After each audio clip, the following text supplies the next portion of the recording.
Yen to Praja Ngastina iki semono uga aku minangka dadi guru.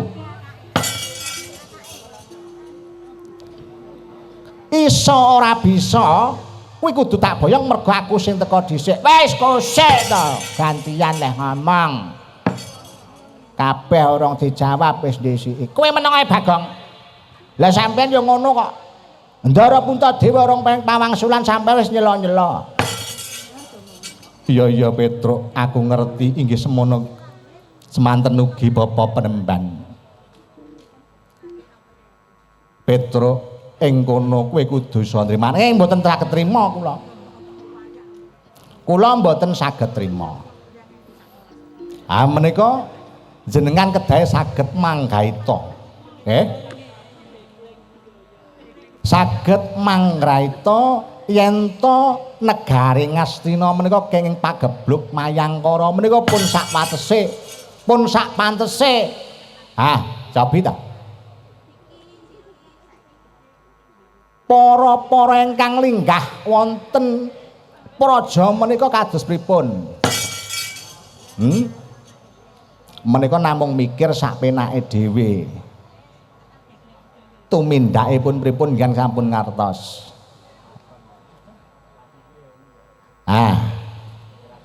Jenengan kedah pamikir menika pranggaitane saged kedah landhep. Neng mangertenana Petruk. Para putraku Pandhawa, para putra Seswaku sing bisa dadi kaya ngono yen ora jalaran Bapak Penemban ki ora weleh mbel gedhes apa. Jenengan niku contone napa? Lah kae jenenge kuwi putra Seswaku sing gedhe dhuwur. Raden Werkudara pikantuk ya kuwi ngelmu sangkan paraning dumadi Pasedan Jati. Kayugung susuwe ngangin banyu Perwitasari mahaningipun suci. Alah nika sejatinipun panjenengan apus-apus. Rumiyin panjenengan badhe ngloropaken ndara kula pun gedhe Werkudara.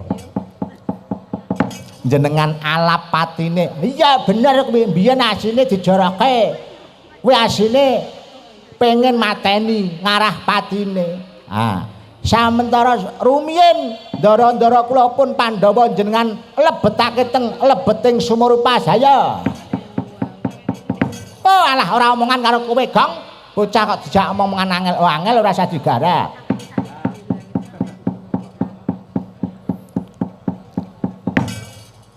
Bocah kok dijak omongan ruwet ya judali. Bocah kok repot titip. Jane kuwi kok ndrewiwi ae. Apa ora ngerti Bapak Penemban kene-kene? Iki pendhita. Iya, pendhita ning kana. Pun menika cekak cukupe Jamus Kalimasada kula suwun. Ya ngene Petruk.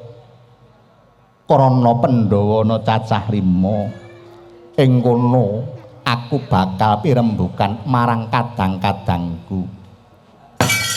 Wah, jane yen to Kakang Semar duweni gegayuhan arep mbangun kayangan, aku arep paring sabyantu.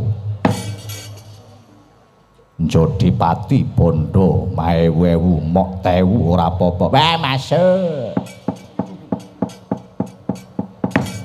Semono uga aku kepengin sabyantu marang Kakang Semar.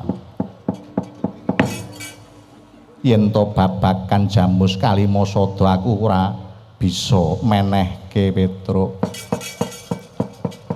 Kudu rembukan kadang-kadang dulur-dulur ana cacah 5. Was.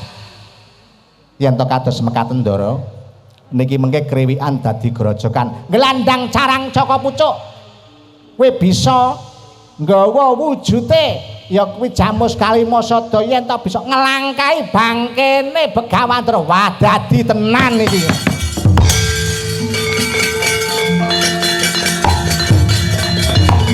Wong wis tuwek dijak omongan sing becik malah kaya ayo metu jaba.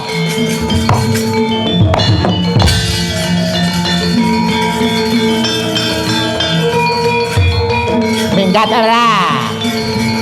Iya. Durna musuh.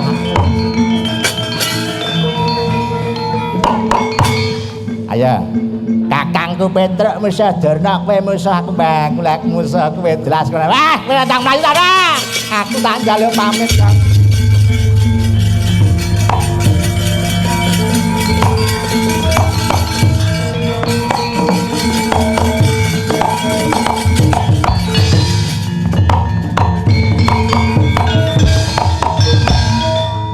Wah, kan apik wis. Ketok wis jam 11. Wah, jan apik iki. Wis matur nuwun iki wis. Jan kakangku Petruk ndang das.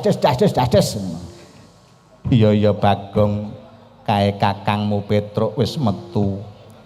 Jeneng kowe kok durung metu, kagenggal metu wong njaba. Wah, metu njaba mboten penak.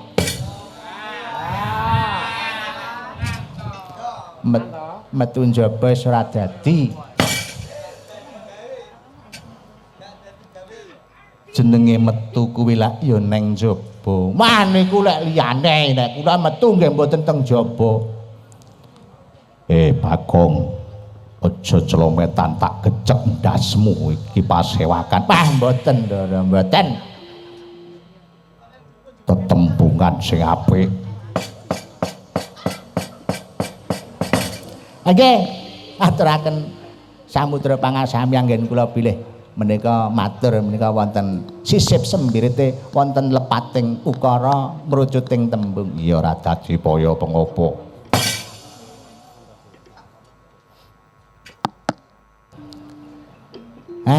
Jan.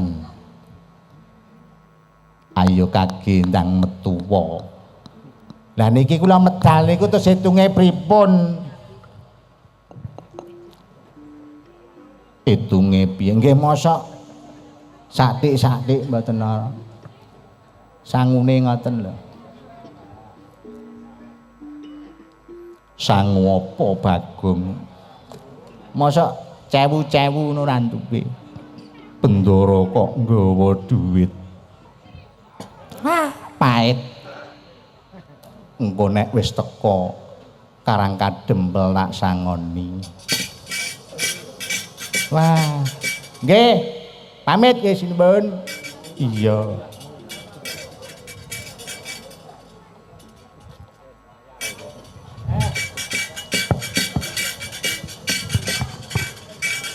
Wah, jane bas ibis.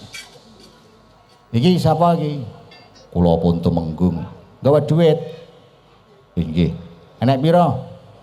Menika wonten 50. Enek tak gawane. Mengke diwangsulke napa mboten? Njaluk Janaka. Popet gak Bagong bocah kaya ngono.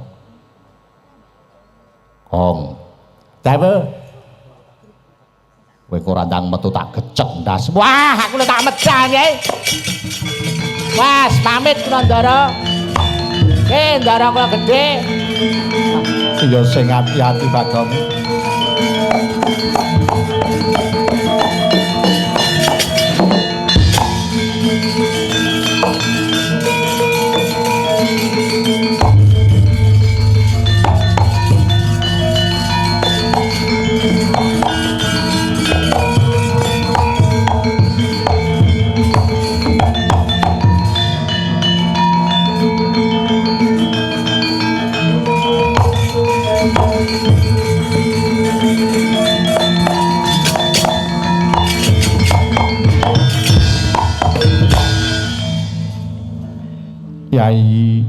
Yayi Janaka atinipun Kakang Yayi dalah Yayi Werkudara.